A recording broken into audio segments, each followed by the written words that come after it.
कक्षा 9वीं और 10वीं के लिए आज का विषय है विकारी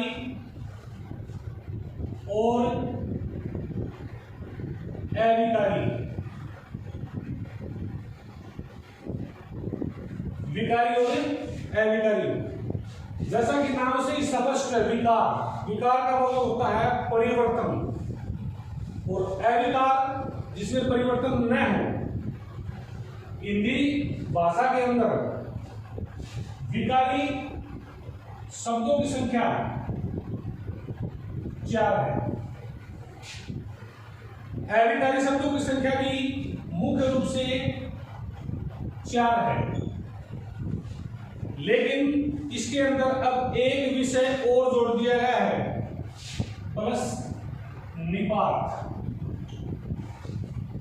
सबसे पहले हम क्रम वाइज विकारी और अविकारी लेंगे। सबसे पहले विकारी की परिभाषा। विकारी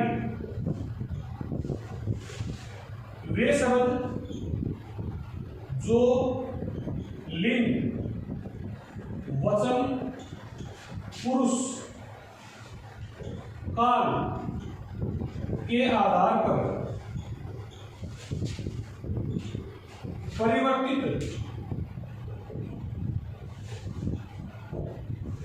हो जाते हैं, वे विकारी शब्द कहलाते हैं। यानी कि वे शब्द जो लिंग, वचन, पुरुष, काल के आधार पर परिवर्तित हो जाते हैं, विकारी शब्द कहलाते हैं। और अविकारी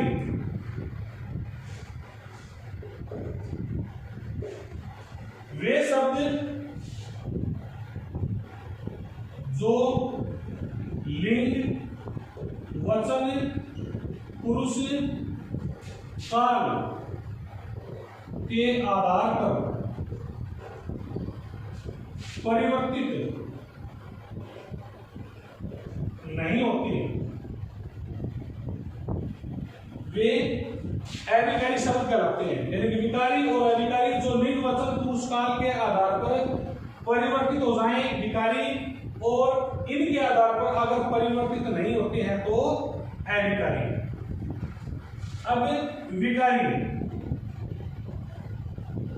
और ठीक है, समझोगे।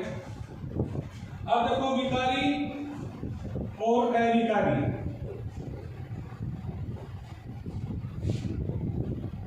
विकारी शब्द हैं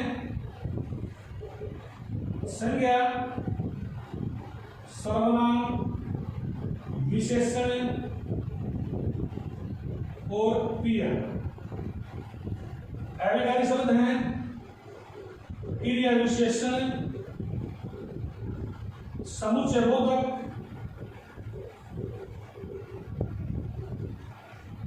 संबंध बोधक,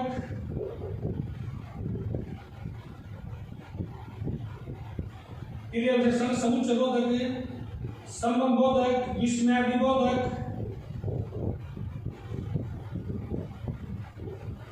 और निपात। विकारी 4 संज्ञा, सर्वनाम, विशेषण, क्रिया। अविकारी क्रिया विशेषण, समुच्चय बोधक, संबंध बोधक, विस्मयादि बोधक और निपात। सबसे पहले हम लेंगे संज्ञा, फिर सर्वनाम, फिर विशेषण, फिर क्रिया। क्रिया विशेषण, समुच्चय बोधक, संबंध बोधक, विस्मयादि बोधक और निपात। लेकिन इनके भेद भी हैं। अब क्रिया विशेषण के 4 भेद, समुच्चय बोधक के मुख्य रूप से 2 भेद, निपात के मुख्य भेद ई भी, ये मुख्य निपात है।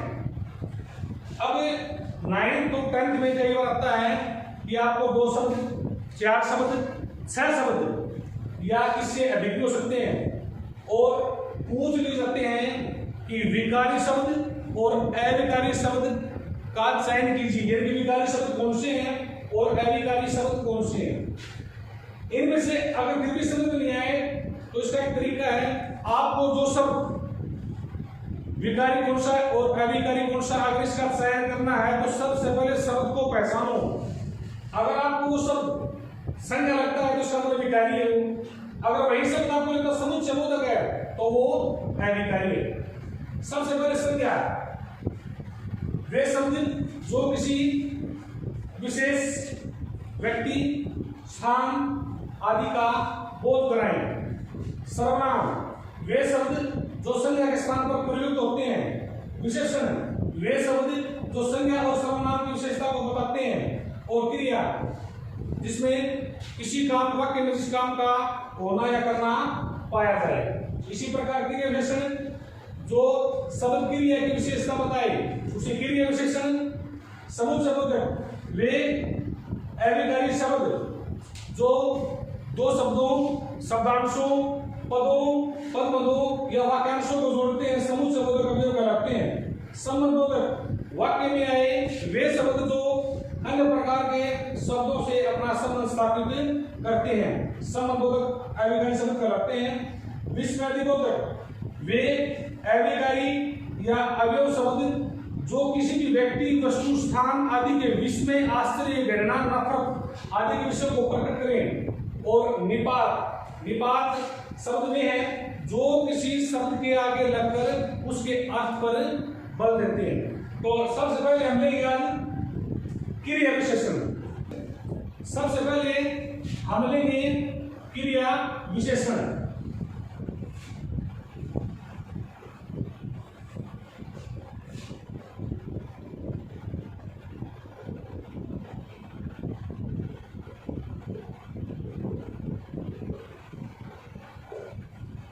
परिभाषा जो पहले बता चुके हैं कि वे शब्द जो क्रिया की विशेषता बताएं। इसके चार भेद हैं। नंबर 1 ऋद्धिवाचक, नंबर 2 स्थानवाचक, नंबर 3 कालवाचक और नंबर 4 परिमाणवाचक।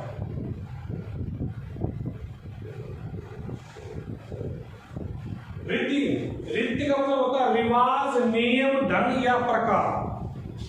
अर्थात कि किसी भी काम, क्रिया का मतलब होता है कर्म, किसी काम के करने की रीति का बोध हो। जहां वाक्य में किसी काम की या क्रिया की करने का रीति का बोध हो उसे रीतिवाचक क्रिया विशेषण कहते हैं। अर्थात काम किस रीति या किस नियम से हो रहा है। जैसे देखो, घड़ी धीरे धीरे चलती है, अर्थात घड़ी का काम है चलना, घड़ी का काम है चलना, लेकिन चलना ये एक वर्ब है, क्रिया है, लेकिन वो किसके हिसाब से घड़ी हो रही है, धीरे धीरे। ये घड़ी के चलने की रीति का बोध कराती है, इसलिए ये है रीतिवाचक क्रिया विशेषण। नंबर 2 स्थान। स्थान का मतलब होता है जगह, कि क्रिया किस जगह पर घटित हुई है या हो रही है या होगी। जैसे हिमांशु वहीं बैठता है जहां राधा बैठती है। अर्थात हिमांशु के बैठने का स्थान है, यानी कि वह वहां घटित हुई बैठने के स्थान पर, और वहां पर जहां राधा बैठती है। ये क्रिया के घटित वो स्थान है जहां क्रिया घटित हुई, इसलिए इसको स्थानवाचक क्रिया विशेषण कहते हैं। स्थानवाचक ऊपर नीचे, दाएं बाएं, इधर उधर। उसके बाद में काल। काल का मतलब होता है समय। क्रिया वाक्य में किस समय घटित हुई या कब होगी। जैसे मैं दोपहर खाना खाऊंगा, खाऊंगा वर्ब है, और कब, दोपहर। यहां पर समय दिया गया है। जैसे 18 मई को भारत से लॉकडाउन समाप्त हो जाएगा, लॉकडाउन होने का समय क्या है 18 मई, अर्थात जो क्रिया घटित होगी उसका समय निर्धारित किया जा चुका है 18 मई। कहने का सीधा सा अर्थ है कि जहां पर क्रिया का समय दिया गया हो आज, परसों, 2 बजे, 4 बजे, दोपहर, शाम को, रात को, उसे बोलते हैं कालवाचक क्रिया विशेषण। उसके बाद ये है परिमाण। परिमाण का मतलब होता है माप तोल। परिमाण मतलब क्या होता है माप तोल, यानी कि जिस वाक्य में क्रिया के माप तोल का बोध हो उसे बोलते हैं परिमाणवाचक क्रिया विशेषण। जैसे थोड़ा खाओ खूब कमाओ, अर्थात खाना एक क्रिया है, उसकी विशेषता क्या है थोड़ा यानी कि कम, कमाना ये एक वर्ब है, इसका अर्थ कितना खूब यानी कि ज्यादा। तो जिस वाक्य में क्रिया के माप तोल का बोध हो उसे बोलते हैं परिमाणवाचक क्रिया विशेषण। एक बार फिर से, जहां पर क्रिया वृत्ति का बोध हो वृत्तिवाचक, जहां पर स्थान दिया गया हो स्थानवाचक, और जहां पर समय दिया गया हो कालवाचक, और जहां पर माप तोल हो उसे परिमाणवाचक क्रिया विशेषण कहते हैं।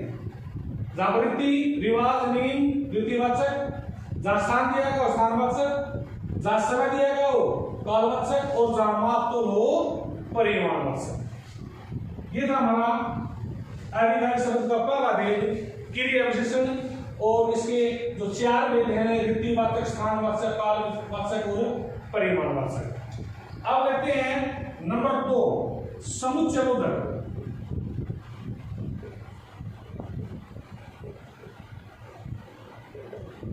समुच्चय बोधक वे अधिकारी शब्द जो 2 शब्दांशों, 2 वाक्यांशों, 2 पदबंधों को जोड़ते हैं समुच्चय बोधक अधिकारी शब्द कहलाते हैं। इसके भी 2 भेद हैं। नंबर 1 समानाधिकरण,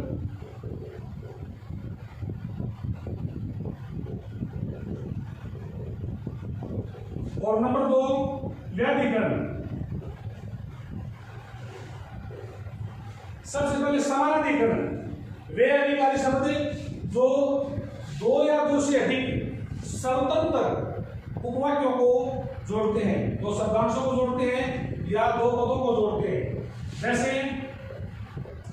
सीता पढ़ती है और गीता खेलती है।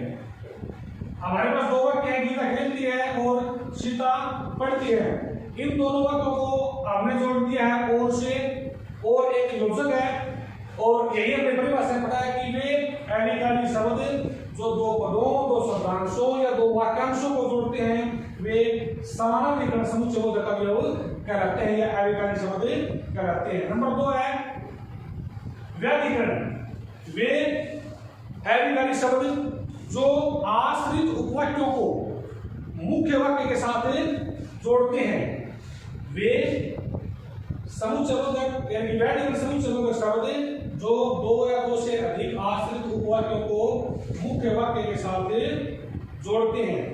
जैसे वह आज स्कूल नहीं आ सका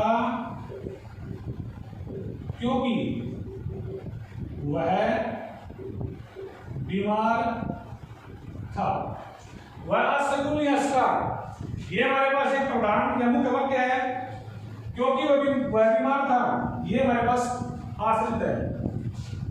अब इन दोनों वाक्यों को हमने जोड़ दिया है क्योंकि ये है हमारा व्याधिकरण समुच्चय बोधक। फिर भी एक देखिए और तथा, ये जो इस पर शब्द है समानाधिकरण, क्योंकि, इसलिए, अथवा, अन्यथा, वरना, ये जो शब्द है वो व्याधिकरण समुच्चय बोधक के अंतर्गत आते हैं। अब हमारे जो क्रिया विशेषण हो चुका, समुच्चय बोधक हो चुका।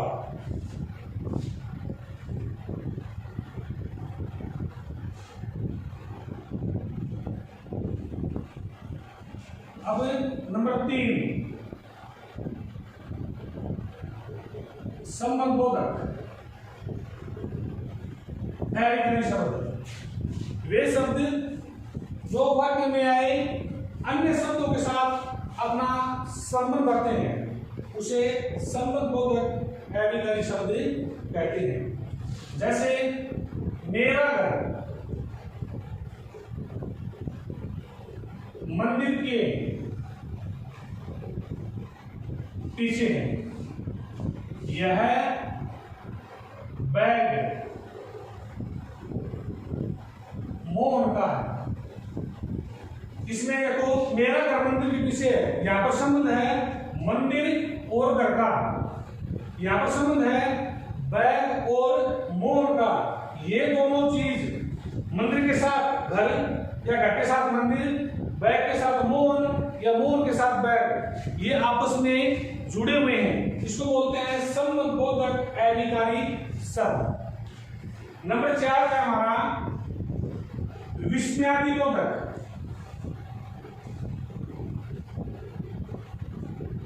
जैसा कि नाम से स्पष्ट है विस्मयादि, विस्मय, विस्मय का मतलब होता है आश्चर्य, हैरान, अचरज।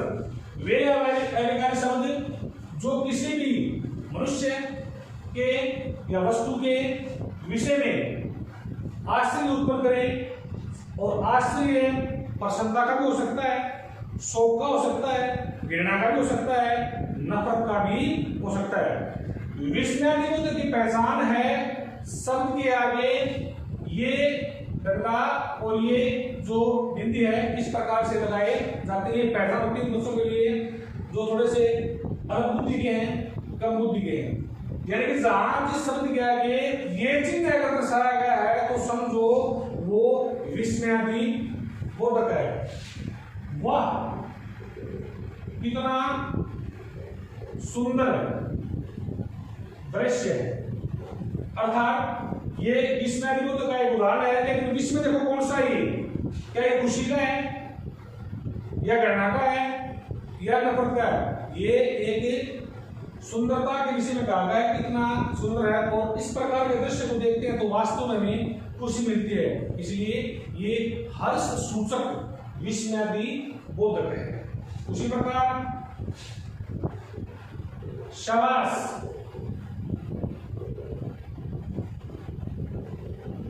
पढ़ते रहो, ये भी शाबाश शब्द विस्मयादिबोधक है, वो भी एक खुशी का है। इसके बाद में जैसे कि अरे उसका बाप मर गया, अब देखो क्या ये खुशी का है? नहीं, इसका है बल्कि एक शोक। शोक का मतलब दुख, अर्थात ये शोक सूचक विस्मयादिबोधक है। एक बार फिर से वे अधिकारी शब्द जो किसी भी व्यक्ति, वस्तु, स्थान के विषय में आश्चर्य का बोध कराएं उसे विस्मयादिबोधक कहते हैं। क्योंकि विस्मय का मतलब ही होता है आश्चर्य, और आश्चर्य कैसा भी हो सकता है, खुशी का भी हो सकता है, घृणा का भी हो सकता है, नफरत का हो सकता है, प्रेम का हो सकता है आदि। अब नंबर 5 पे लिखते हैं निपात। निपात वे शब्द होते हैं जो किसी शब्द के आगे लगकर उसके अर्थ में परिवर्तन कर देते हैं। जैसे मुझे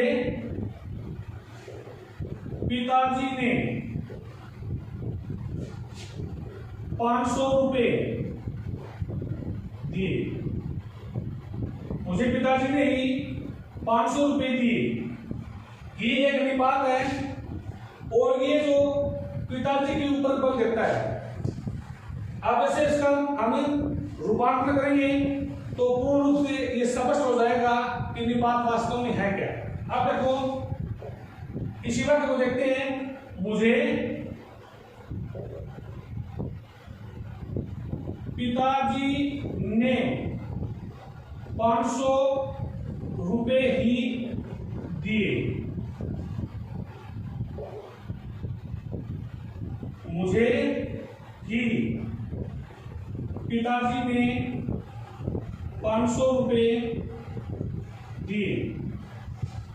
ही पिताजी के बाद में है, अर्थात मुझे पिताजी ने ही 500 रुपए दिए और किसी ने नहीं। अगला है मुझे पिताजी ने 500 रुपए ही दिए, यानी कि न 500 से ज्यादा न कम, अर्थात ये 500 रुपए का बल देता है। और इसी में को देखेंगे दोबारा से, मुझे ही पिताजी ने 500 रुपए दिए, यानी कि मुझे ही 500 रुपए दिए और किसी को नहीं दिए। इससे पिताजी ने बल देता है, इससे 500 रुपए बल देता है और इसे मुझे बल देता है। मुख्य रूप से जो निपात हैं ही, भी और तक, ये तीन मुख्य ऐसे निपात हैं जो प्राय हिंदी भाषा के अंदर लगभग प्रयोग किए जाते हैं। तो आज का हमारा जो मुख्य विषय था एविकारी के जो मुख्य रूप से 4 भेद।